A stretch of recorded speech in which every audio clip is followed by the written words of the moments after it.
Hello student, how are you? Welcome और edunkal.com। मैं हूं आशीष कुमार गर्ग और मैं आपको पढ़ा रहा हूं आईटी एग्जाम मैथमेटिक्स के लिए revision summary of sequence and series of real number. So student, जैसा कि आपको पता है कि मैंने अभी तक आपको sequence and series of real number के 3 पार्ट पढ़ा चुका हूं और आज हम डिस्कस करने जा रहे हैं पार्ट 4। सो पार्ट 4 में आज हम क्या करने जा रहे हैं स्टूडेंट, हम डिस्कस करेंगे कुछ ऐसे इंपॉर्टेंट क्वेश्चन जो आईआईटी जैम में आते हैं, उसी लेवल के क्वेश्चन करेंगे जो आईआईटी जैम में आते हैं। इवन आईएसआई में भी इस लेवल के क्वेश्चन आते हैं, ठीक है ना। तो ये थोड़े इंपॉर्टेंट क्वेश्चन है, इसे आप थोड़ा ध्यान से करना क्योंकि ये कंसेप्ट बिल्कुल यूनिक है। और जैसा कि मैंने आपको एक क्वेश्चन बताया था पहले, मैं आज उसको भी डिस्कस करने जा रहा हूँ। मैंने आपसे पूछा था क्या ये क्वेश्चन जो मैं आपको बता रहा हूँ क्या ये ठीक है इसका आंसर या गलत है, तो वो भी आज हम डिस्कस करने जा रहे हैं, ठीक है। चलो तो स्टूडेंट, सबसे पहले मैं आज दोबारा डिस्कस करने जा रहा हूँ कि ये डाइवर्जेंस का मतलब क्या होता है, डाइवर्जेंट सीक्वेंस का मतलब क्या है और ऑसिलेटरी का क्या मीनिंग है, क्योंकि यहाँ से क्वेश्चन बनते हैं, और कन्वर्जेंट का क्या मीनिंग है, ठीक है स्टूडेंट। तो चलो हम देखते हैं आज हम कैसे करेंगे। तो सबसे पहले मैंने आपको बताया था कि what is the meaning of convergent sequence. तो स्टूडेंट, कन्वर्जेंट सीक्वेंस का मीनिंग क्या है? The meaning of A convergent sequence is कि लेट, हम कहते हैं कि सीक्वेंस Sn जो कन्वर्ज करती है L पर, it means for a given epsilon greater than 0 there exist some m belongs to n। बताया था मैंने आपको, such that Sn minus L is less than epsilon for all n greater than equal to m। तो इसका meaning मैं आपको समझा दिया था। इसका मीनिंग था कि Sn lies between L minus epsilon to L plus epsilon for all n greater than equal to m। तो स्टूडेंट, मीनिंग क्या है? मीनिंग है कि L माइनस एप्सिलॉन से L प्लस एप्सिलॉन के इंटरवल में Sn सीक्वेंस की सारी टर्म्स आ जाएंगी आफ्टर m टर्म्स को छोड़कर। After finite number of terms सारी सीक्वेंस की टर्म्स कहाँ जा रही हैं? एक ओपन इंटरवल में जा रही हैं जिसकी जो लेंथ क्या है, ये finite, that is L minus epsilon to L plus epsilon के इंटरवल में। ऐसा नहीं है आपने कह दिया कि सर कि हम ऐसा करते हैं, एक आपने एग्जाम्पल लिया, सर ये सीक्वेंस जो है -1 की पावर n ये कन्वर्जेंट क्यों नहीं है? तो मैंने कहा बेटा कि आप कह रहे हो सर ये कन्वर्ज 1 पर क्यों नहीं करती, तो मैंने कहा कि -1 और 1 दो ही नंबर है, तो इसके अराउंड अगर हम एक इंटरवल लेते हैं या इसके अराउंड इंटरवल लेते हैं तो इसके अंदर इनफाइनाइटली मैनी टर्म्स तो आ रही हैं सीक्वेंस की, इसके अंदर भी आ रही हैं। तो आप ये नहीं कह पा रहे कि कुछ चीज़ छोड़ दो।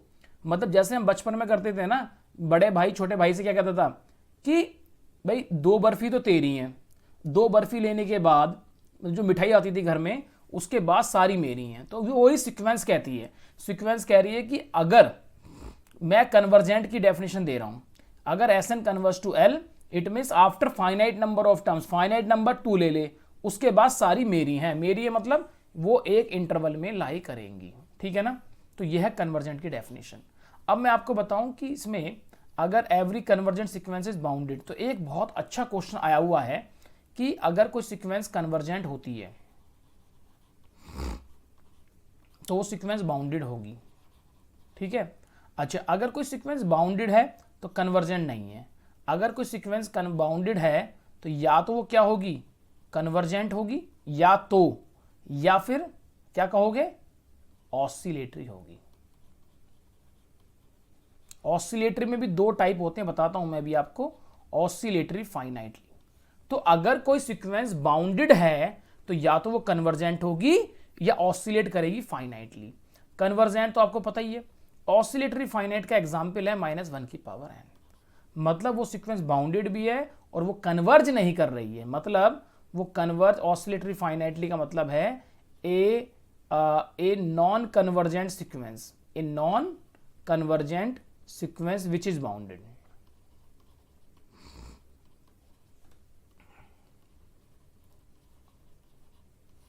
बात समझ में आ गई? अच्छा, एक मैं आपको बता देता हूं, अगर कोई सीक्वेंस कन्वर्जेंट नहीं है तो क्या होगी? वो कन्वर्जेंट नहीं है। कन्वर्जेंट होगी तो आप क्या कहोगे, बाउंडेड है। क्या कहोगे, कन्वर्जेंट है, बाउंडेड है। अगर कन्वर्जेंट नहीं है तो वो अनबाउंडेड की कंडीशन में आ जाती है। कन्वर्जेंट नहीं है और बाउंडेड भी नहीं है, मैं कह रहा हूँ कन्वर्जेंट है तो बाउंडेड है, वो कन्वर्जेंट नहीं है, कन्वर्जेंट नहीं है और बाउंडेड भी नहीं है, तो अनबाउंडेड है। तो अगर सीक्वेंस अनबाउंडेड है तो फिर दो केस बनते हैं, या तो सीक्वेंस होगी डाइवर्जेंट, क्या होगी, या तो सीक्वेंस होगी डाइवर्जेंट या आएगी oscillate, oscillate infinitely, oscillate infinitely. तो मेरी बात समझो, कन्वर्जेंट है तो बाउंडेड है, बाउंडेड है तो कन्वर्जेंट जरूरी नहीं है। अगर बाउंडेड सीक्वेंस है या तो कन्वर्जेंट होगी या ऑसिलेट फाइनाइटली होगी। ऑसिलेट फाइनाइटली का मतलब है non convergent sequence which is bounded, ठीक है। अब अगर वो सीक्वेंस कन्वर्जेंट भी नहीं है, बाउंडेड भी नहीं है, तो क्या होगी, अनबाउंडेड सीक्वेंस होगी। अनबाउंडेड में क्या होगा, अनबाउंडेड में या तो डाइवर्जेंट होगी या ऑसिलेट फाइनाइटली होगी। अच्छा, अब बात ये आती है स्टूडेंट कि ऑसिलेट, जो ये डाइवर्जेंट की डेफिनेशन क्या है, ऑसिलेट इनफाइनाइटली की डेफिनेशन क्या है, क्योंकि आज तक हमने ऑसिलेट सीक्वेंस इसे ही पढ़ा है, हमने कभी इस बारे में डिस्कस नहीं करा है कि डाइवर्जेंट सीक्वेंस में अनबाउंडेड सीक्वेंस भी ऑसिलेट करती हैं। तो वो क्वेश्चन बड़ा ही इंपॉर्टेंट बनता है। चलो, तो जैसे मैंने आपको बताया कि डाइवर्जेंट सीक्वेंस क्या होती है, और मैं इसके कुछ ऐसे एग्जाम्पल देने वाला हूं जो बहुत ही खतरनाक एग्जाम्पल है। तो डाइवर्जेंट सीक्वेंस हम कहते हैं कि a sequence S n diverge to plus infinite, diverge to plus infinite if for any k greater than 0। तो कोई भी आप k कोई रियल नंबर ले लो positive, there exist some m belongs to n। तो मतलब मैं आपको बता दूं कि वो कह क्या रहा है, इसका मतलब उसने कहा है बेटा अगर कोई सीक्वेंस डाइवर्ज करती है प्लस इनफाइनाइट पर, तू मुझे कितना भी बड़ा के दे दे, कितना भी बड़ा के दे दे, मैं तुझे एक नंबर ऐसा m दे दूंगा जिसके बाद सीक्वेंस की सारी टर्म्स उस के से बड़ी हो जाएगी, तो के कितना भी बड़ा दे दे, ठीक है। तो मैं आपको एग्जांपल देता हूं कि ये सीक्वेंस जैसे आपने मुझे बताई, मैं आपको एक सीक्वेंस देता हूं SN, तो आप कहते हैं सर सीक्वेंस है n, तो ये सीक्वेंस क्या है, डाइवर्जेंट 1 2 3 4 5। मैंने कहा कि चल ऐसा कर, मैंने k की वैल्यू 10 की पावर 5 दे दी, ठीक है। तो मुझे SN is greater than k में मुझे ऐसा नंबर बता m, तो m की वैल्यू क्या होगी, m की वैल्यू होगी 10 की पावर 5 से बड़ा, इट मीन्स +1। तो बात हो गई। अब मैं क्वेश्चन ये देता हूं कि मैंने एक सीक्वेंस दी है SN, ठीक है स्टूडेंट। तो ये बताओ मुझे, मैंने एक सीक्वेंस दी है SN और मैं इसमें कहता हूं कि सर ऐसा है बेटा कि हम ऐसा करते हैं कि 1 1 2 1/2 3 1/3 4 1/4 और 5 1/5। इस टाइप से मैंने सीक्वेंस दी है। क्या ये सीक्वेंस डाइवर्जेंट है, क्या ये सीक्वेंस डाइवर्ज करती है प्लस इनफाइनाइट को, diverge to plus infinite? If yes then tell me, if not why.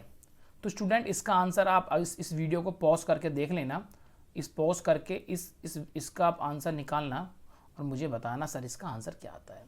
ये पता है ये डाइवर्ज नहीं करती है, क्यों नहीं करती है? आप मुझे कितना भी बड़ा नंबर दे दो, आप ये कह रहे हो कि हाँ SN की सारी टर्म्स k से बड़ी होंगी, आप मुझे कितना बड़ा नंबर दो, तो एक नंबर बड़ा हो रहा है, एक नंबर डिक्रीजिंग, एक नंबर डिक्रीजिंग, एक नंबर इंक्रीजिंग, एक नंबर डिक्रीजिंग, एक नंबर इंक्रीजिंग, एक नंबर डिक्रीजिंग। तो सारी टर्म्स उससे बड़ी होनी चाहिए, सारी टर्म्स बड़ी नहीं होंगी, बात होती है सारी टर्म्स बड़ी होनी चाहिए for all n greater than equal to m। तो सारी टर्म्स बड़ी नहीं है इसमें, तो आप कह दोगे sequence diverge to plus infinite नहीं है। तो क्वेश्चन ये आता है कि डाइवर्ज टू प्लस इनफाइनाइट वाली बात समझ में आ गई। तो क्वेश्चन ये आता है कि ये सीक्वेंस है कैसी, ये सीक्वेंस अनबाउंडेड है, यस और नो? ये सीक्वेंस क्या है, अनबाउंडेड। या तो वो डाइवर्जेंट होगी या क्या होगी, ऑसिलेट। किस पे ऑसिलेट करेगी, ऑसिलेट टू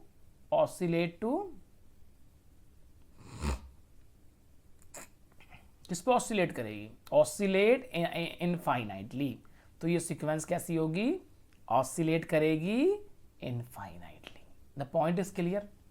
मेरी बात समझ में आ रही है कि मैं क्या कहने की कोशिश कर रहा हूं, कि सीक्वेंस ऑसिलेट करेगी इनफाइनाइटली, बिकॉज ये सीक्वेंस ही अलग टाइप की है ना, ठीक है। अगर हम बात करें तो ये सीक्वेंस क्या है हमारी, ऑसिलेट इनफाइनाइटली। आपने पहले ऐसा एग्जाम्पल नहीं करा होगा, मैंने पहले आपको इस सीक्वेंस को कहा था ये डाइवर्जेंट सीक्वेंस है, आप बताओ डाइवर्जेंट है ना, आपने कहा था यस सर, तो मैं इसे रेक्टिफाई करा रहा हूँ और मैं आपको बता रहा हूँ कि सीक्वेंस डाइवर्जेंट नहीं है। ये सीक्वेंस कैसी है, सीक्वेंस है ऑसिलेट इनफाइनाइटली। ठीक है, एक हम कहते हैं कि अगर कोई सीक्वेंस Sn, अगर हम कहते हैं Sn diverges to minus infinite, इसकी डेफिनेशन क्या है, अगर सीक्वेंस डाइवर्स करती है माइनस इनफाइनाइट पर तो हम कहते हैं for a given k less than 0 for any there exist some m belongs to n such that Sn is less than k। मतलब आप कितना भी नेगेटिव नंबर छोटा दे दो मुझे, मैं सारी टर्म्स उससे छोटी निकाल दूंगा फाइनाइट नंबर ऑफ टर्म्स के बाद, it means the sequence is divergent. तो अगर कोई कहता है कि सर सीक्वेंस हमने ये ले ली, क्या ये सीक्वेंस डाइवर्जेंट है -n, तो -1 -2 -3, यस ये माइनस इनफाइनाइट की तरफ जा रही है और ये सीक्वेंस डाइवर्ज करती है, this is diverge to minus infinite. But फिर वही बात आती है कि क्या मैं ऐसी सीक्वेंस ले लूं, क्या ये डाइवर्जेंट है, कैसी, -1 1 -1/2 2 -1/3 3 -1/4 4 -1/5 5। बताओ जी ये सीक्वेंस डाइवर्जेंट है? तो आप मुझे एक चीज़ बताइए, ये सीक्वेंस बन तो ऐसी रही है कि ये 0 है और -1 -1/2 इधर आएगा, फिर ये जाएगा और जा ऐसा रहा है, ठीक है। बट आप मुझे बताइए कि after finite number of terms सारी टर्म्स किसी नंबर से बड़ी हैं? नहीं है, तो ये सीक्वेंस ये भी डाइवर्जेंट नहीं है, ये भी क्या है, ऑसिलेटरी इनफाइनाइटली। आपको मेरी बात समझ में आ रही है? यस, ठीक है ना। तो इस टाइप से क्वेश्चन बड़े इंपॉर्टेंट बनते हैं। सो स्टूडेंट, जैसा कि मैंने आपको अभी बताया है कि इस टाइप की प्रॉब्लम एग्ज़ाम में आपके कॉन्सेप्ट क्लियर करने के लिए आती है। आपके कॉन्सेप्ट क्लियर नहीं तो आप इस एग्ज़ाम में इस प्रॉब्लम को गलत लगा देंगे। तो मैं एक दो प्रॉब्लम आपसे और पूछता हूँ। जैसे क्या है कि आपसे कोई क्वेश्चन पूछता है कि सर इसका आंसर क्या होगा, 1 + -1 की पावर n, तो इसका आंसर बताओ क्या होगा। इसका आप आंसर बताएंगे, ठीक है। तो अगर हम इस सीक्वेंस को देखते हैं तो इस सीक्वेंस में आता है दैट इज़ 1 + 1 - 0, फिर हम क्या करेंगे इसमें, that is 2, that is 0, that is 2, that is 0, that is 2, that is 0, 2, yes or no। And even odd होगा तो 0, अदरवाइज दिस। तो ये सीक्वेंस क्या है, ये सीक्वेंस है ऑसिलेट फाइनाइटली। अच्छा, हम एक कंसेप्ट निकालते हैं, हम ये कंसेप्ट निकालते हैं कि एक लिमिट पॉइंट होती है। लिमिट पॉइंट क्या होता है, लिमिट पॉइंट से हम ऑसिलेशन की बात करेंगे। तो व्हाट इज़ लिमिट पॉइंट, तो हम लिमिट पॉइंट के बारे में डिस्कस करते हैं एक बार कि what is limit point. Limit point और लिमिट में डिफरेंस क्या है। एक हम कहते हैं लिमिट, तो सीधी सी बात है, लिमिट तो मैंने आपको बता दिया, ठीक है।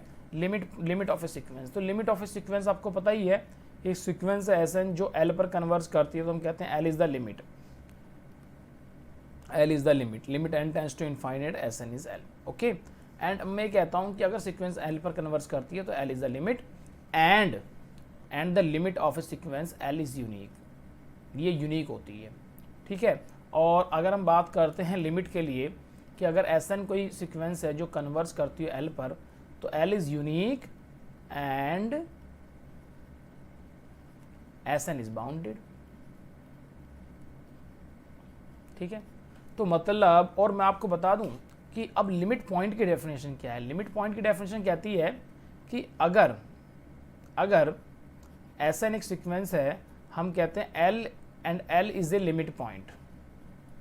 क्या कहते हैं हम, L is a limit point. तो L अगर लिमिट पॉइंट है तो आप कैसे कहोगे L लिमिट पॉइंट है। L लिमिट पॉइंट करने के लिए आपको क्या करना होगा स्टूडेंट, कि ये डेफिनेशन आपको लगानी होगी कि Sn then L minus epsilon to L plus epsilon. It means for each and every epsilon, it means for a given epsilon greater than 0, इस नेबरहुड में, L के नेबरहुड में L minus epsilon to L plus epsilon contains infinitely many terms, infinitely many terms। वो ये नहीं कह रहा है after finite number of terms सारी टर्म्स आएंगी, नहीं, आप कह दो infinitely many terms lies many terms lies in an interval, lies in this interval। ठीक है, तो स्टूडेंट अगर हम ऐसी बात करते हैं तो हम क्या प्रूफ करने जा रहे हैं, हम कह रहे हैं कि जैसे हमने एक सीक्वेंस लिया -1 की पावर n, तो इसमें है -1 1 -1 1 -1 1, तो इस सीक्वेंस में 1 के अराउंड 1 के ओपन इंटरवल में 1 माइनस एप्सिलॉन 1 प्लस एप्सिलॉन -1 के around -1 minus epsilon -1 plus epsilon. तो 1 के अराउंड नेबरहुड में इन्फाइनेटली मैनी टर्म्स है ना सीक्वेंस की, यस और नो। 1 खुद ही इन्फाइनेट टाइम्स रिपीट हो रहा है, तो 1 is the limit point, -1 is the limit point. तो मैं आपको ये बता दूं कि एक इंपॉर्टेंट क्वेश्चन ये है, अगर कोई सीक्वेंस बाउंडेड है, अगर कोई सीक्वेंस बाउंडेड सीक्वेंस है, तो इसके कितने लिमिट पॉइंट हो सकते हैं। इसके लिमिट पॉइंट तो हम अभी नहीं बता रहे कितने होंगे, पर मैं बता दूं अगर बाउंडेड सीक्वेंस है, अगर वो कन्वर्जेंट भी है, तो उसका एक ही लिमिट पॉइंट होगा, L is only the limit point, L is only the limit point. अगर वो सीक्वेंस बाउंडेड है, कन्वर्जेंट नहीं है, तो उसका मोर देन 1 लिमिट पॉइंट होते हैं, more than 1 limit point. Yes और नो, किसी सीक्वेंस के एक से ज़्यादा लिमिट पॉइंट हो गए, अगर वो सीक्वेंस बाउंडेड है, तो वो सीक्वेंस ऑटोमेटिकली ऑसिलेटरी फाइनाइटली होगी। ये बात समझ में आ गई। कोई सीक्वेंस कन्वर्जेंट है तो बाउंडेड होगी, और कन्वर्जेंट है तो L is the limit, and every limit is a limit point. आपको मैंने पहले ही बता रखा है कि L is a limit, so L is also a limit point, L is also a limit point. मेरी बात समझ में आ गई। Every limit is a limit point, but every limit point is not a limit. क्यों? क्योंकि limit is unique, और किसी के 2 लिमिट पॉइंट आ गए ऑसिलेटरी फाइनाइटली के, तो आप कैसे कह दोगे कि दोनों जो पॉइंट हैं वो दोनों लिमिट है? बिल्कुल नहीं कह सकते। तो बात समझ में आ गई ना आपको मेरी, कि मैं क्या कहने की कोशिश कर रहा हूँ। मैं ये कहने की कोशिश कर रहा हूँ, अगर कोई सीक्वेंस बाउंडेड है और कन्वर्जेंट है, तो उसका एक ही लिमिट पॉइंट होगा। अगर वो कन्वर्जेंट नहीं है, बाउंडेड है, तो उसके एक से ज़्यादा लिमिट पॉइंट हो सकते हैं। ठीक है ना। अच्छा, अब हम बात करते हैं कि अगर कोई सीक्वेंस अनबाउंडेड है, अनबाउंडेड सीक्वेंस, तो मैंने क्या बताया था कि वो अनबाउंडेड है और वो प्लस इनफाइनाइट को डाइवर्ज नहीं करती, और ना ही माइनस इनफाइनाइट को डाइवर्ज करती है। अगर ये नहीं है इन दोनों में से, तो वो सीक्वेंस क्या होगी? Oscillate infinitely. अच्छा, कभी भी ऐसा है, मैं एक क्वेश्चन ऐसा दे रहा हूं, आप है ना -1 की पावर n-1 देख के कभी ऐसा मत लगा देना कि सर ये सीक्वेंस जो है, ये सीक्वेंस आप कह दो कि सर ये सीक्वेंस तो ऑसिलेट करती है। अभी देखते हैं सीक्वेंस ऑसिलेट करती है नहीं करती है। इस सीक्वेंस के बारे में डिस्कस करते हैं। ये सीक्वेंस क्या है? तो ये है -1/1, 1/2, -1/3, 1/3, 1/4, -1/5, 1/6। तो मुझे एक चीज़ बताइए, ये सारे जो हैं, मुझे बताइए कि ये 0 है, ये -1 है, और ये 1 है, 1/2। तो ये सारी टर्म्स इसके बीच में आ रही हैं। और मुझे एक चीज़ बताइए कि 1/2 से इधर ही जा रही हैं सारी टर्म्स, है ना। 1/2, 1/3, 1/4, 1/6 इसके 0 की तरफ अप्रोच कर रही हैं। और ये सारी -1/2, -1/3, -1/5 ये सभी अप्रोच कर रही हैं। तो ये सीक्वेंस तो हो गई बाउंडेड। ये बात तो आपको क्लियर है, सीक्वेंस है बाउंडेड। ये सीक्वेंस बाउंडेड इसलिए है बिकॉज -1 की पावर n/n का जो मॉडुलस है वो <= 1/n है, और 1/n की वैल्यू ऑलवेज <1 होती है। तो ये सीक्वेंस बाउंडेड है। ये सीक्वेंस बाउंडेड है, और 0 is only the limit point. तो ये सीक्वेंस ऑसिलेट नहीं करेगी, ये सीक्वेंस 0 पर कन्वर्ज करेगी। ये बहुत बड़ा एक धोखा हो जाता है। हम जैसे ही -1 की पावर n देखते हैं, हम कहते हैं सीक्वेंस ऑसिलेट करेगी। सीक्वेंस ऑसिलेट नहीं करेगी। मेरी बात समझ में आ रही है? यस और नो? गलत कह रहा हूँ, सही कह रहा हूँ? हैं? बताओ, यस और नो? यस। तो इस टाइप के क्वेश्चन भी आपको ध्यान रखने हैं। ठीक है, तो मैं आपको और क्वेश्चन अभी कराता हूँ। ठीक है, और क्वेश्चन अभी हम देख। सो स्टूडेंट, अभी मैं बता रहा था आपको प्रॉब्लम्स के बारे में, तो मैं कुछ आपको प्रॉब्लम बताता हूँ। बहुत ही अच्छी प्रॉब्लम्स हैं। जैसे मैं आपको बताऊँ कि अगर हम बात करते हैं कि जो कुछ क्वेश्चंस हैं जो हाईली इंपॉर्टेंट है फॉर आईआईटी जैम। तो वो क्या क्वेश्चंस हैं आप देखिए। आप एक चीज़ देखिए कि अगर कोई आपसे पूछ ले कि सर ये बताइए कि अगर कोई सीक्वेंस है ए एस एन, अगर एस एन कन्वर्ज करती है एल पर, तो मॉड एस एन कहाँ पर कन्वर्ज करेगी? तो मॉड एस एन कहाँ पर कन्वर्ज करेगी? Mod S N mod L पर कन्वर्ज करेगी। ये बात तो आपको पता ही होगी, ठीक है ना। तो बट इसका कन्वर्स ट्रू नहीं है, इसका कन्वर्स इज़ नॉट ट्रू। कोई मुझे एग्जाम्पल देगा कि कन्वर्स इज़ नॉट ट्रू? मैं आपको एग्जाम्पल दे रहा हूँ। आप इस सीक्वेंस लीजिए, आप लीजिए -1 की पावर n। तो -1 की power n is oscillatory sequence है ना, ऑसिलेटरी फाइनाइटली। बट इसका जो मॉडुलस लेंगे तो क्या आएगा? -1 की पावर n का जो मॉडुलस सीक्वेंस है वो 1 पर कन्वर्ज करती है, बट ये सीक्वेंस कन्वर्ज नहीं करती।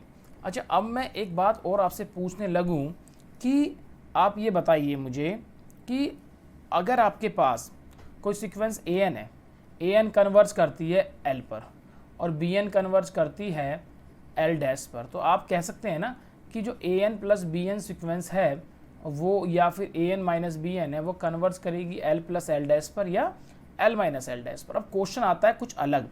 क्वेश्चन आता है कि अगर ये दोनों सीक्वेंस है जो कन्वर्जेंट हैं, तो आप क्या मुझे बता सकते हैं कि maximum of an comma bn जो सीक्वेंस बनेगी, ये सीक्वेंस कन्वर्जेंट होगी या नहीं होगी? ये मेरा क्वेश्चन है, ये कन्वर्जेंट होगी नहीं होगी। तो इसके लिए स्टूडेंट हमें ये ध्यान रखना है कि मैक्सिमम वाली सीक्वेंस कन्वर्जेंट कैसे चेक करेंगे। ये क्वेश्चन आने की प्रोबेबिलिटी बहुत ज़्यादा है, ठीक है।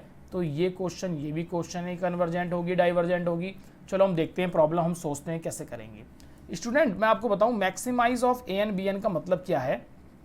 वो ये कह रहा है कि ए एन कोई सीक्वेंस है, तो ए एन कोई सीक्वेंस है तो हम क्या करते हैं कि A1 और B1 लेते हैं, दो सीक्वेंस की पहली टर्म में इन दोनों का मैक्सिमम ले लिया, मैक्सिमम नंबर ले लिया, इसे नई सीक्वेंस बना ली T1, ठीक है। फिर T2 नंबर क्या आएगा? T2 जो आएगा वो मैक्सिमम ऑफ A2 B2 आएगा, हम ये ले लिया। तो ऐसे करते करते हम सबका मैक्सिमम लेके Tn बन जाएगा, so n, and this is the maximize of An and Bn। ऐसे हम मिनिमाइज के लिए कर लेंगे।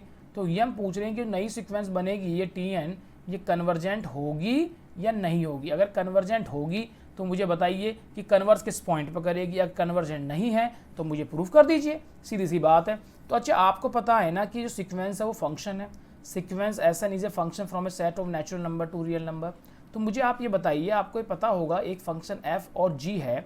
अगर आप इस फंक्शन की बात करते हैं तो maximum of f, g function आपको पता होगा कि सर ये होता है half of f plus g और minus of half of plus of mod f minus g. ये फंक्शन इसकी डेफिनेशन होती है और मिनिमम की भी डेफिनेशन होती है। Minimum of f, g equal to half of f plus g and minus of half of f minus ji.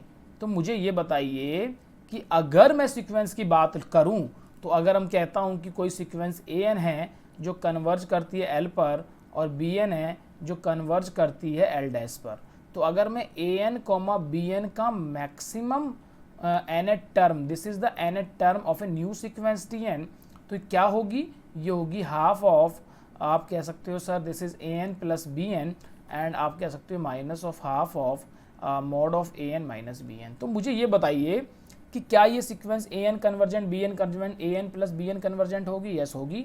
an minus bn convergent होगी, और इन दोनों का डिफरेंस भी कन्वर्जेंट होगा। तो ये सीक्वेंस अगर बना दूं मैं इस टाइप से, तो ये सीक्वेंस भी कन्वर्जेंट होगी।